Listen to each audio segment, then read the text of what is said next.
আসসালামু আলাইকুম। কেমন আছেন সবাই? আশা করি সবাই ভালো আছেন।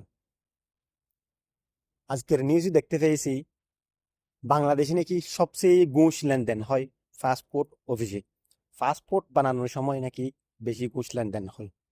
সো যারা তদন্ত করেছেন, আপনারা জিসিসি ভুক্ত দেশগুলোতে আসার জন্য যে গামখা মেডিকেল সেন্টার রয়েছে, সেই গামখা মেডিকেল সেন্টারগুলো একবার চেক করুন। আমার মনে হয় ঘুষ নেওয়াতে পাসপোর্ট অফিসের সেই ফার্স্ট হবে এই গামখা মেডিকেল সেন্টার। বাংলাদেশে তো এমনিতেও এমন কোনো সেক্টর নেই ঘুষ না নেয়। সব সেক্টরেই ঘুষ নেয়। এমনকি ইউনিয়ন পরিষদে একটা জন্ম নিবন্ধন সংশোধন বা বানানোর সময়ও তারা ঘুষ দাবি করে। এটাই বাংলাদেশ ভাই। তবুও তদন্ত করে দেখার জন্য ধন্যবাদ। আপনারা তদন্ত করে কিছুই করতে পারবেন না, কারণ যারা ঘুষ নিচ্ছে, যারা ঘুষ খাচ্ছে, তারা উপর মহলের লোক।